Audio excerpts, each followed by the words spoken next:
Question is, find the derivative of 3x square plus 2 upon x cube minus 5 sine x plus 6. So let us name this function as y. Let y be equal to 3x square plus, now 2 upon x cube could be written as 2 times x raised to minus 3 using the laws of indices, minus 5 times sine x plus 6. And now we differentiate with respect to x.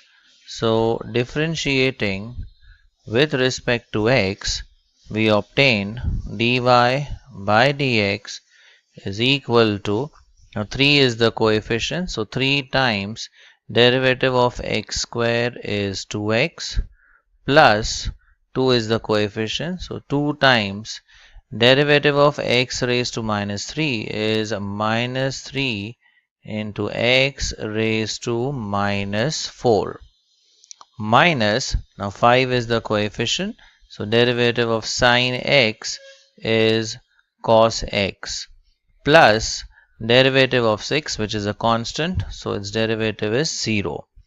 So here we obtain 3 into 2x is 6x, negative 3 into 2, so that's negative 6, and x raised to minus 4 could be put in the denominator as x raised to 4 minus 5 times cos x. So this is the value for dy by dx.